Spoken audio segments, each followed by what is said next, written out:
લોકસભા ચૂંટણીના પરિણામ આવ્યા પછી અમુક બેઠકો પર ભાજપની કેમ હાર થઈ એ બાબતે હજુ ચર્ચા ચાલી રહી છે. ગુજરાતના પૂર્વ મુખ્યમંત્રી વિજય રૂપાણીને પ્રશ્ન પૂછવામાં આવતા એમણે કેટલાક જવાબ આપ્યા હતા. એમણે કહ્યું હતું કે 400 પારનો નારો તો મોવડી મંડળ દ્વારા ઉપરથી જ આપવામાં આવ્યો હતો, એટલે કે સેન્ટ્રલ લેવલથી આવ્યો હતો.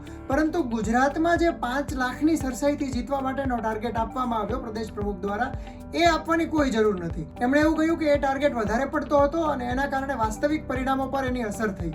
વિજય રૂપાણી પોતે પંજાબના પ્રભારી રહ્યા હતા, એટલા માટે એમને પ્રશ્ન પૂછવામાં આવ્યો કે પંજાબમાં ભાજપનું પ્રદર્શન શા માટે ખરાબ રહ્યું.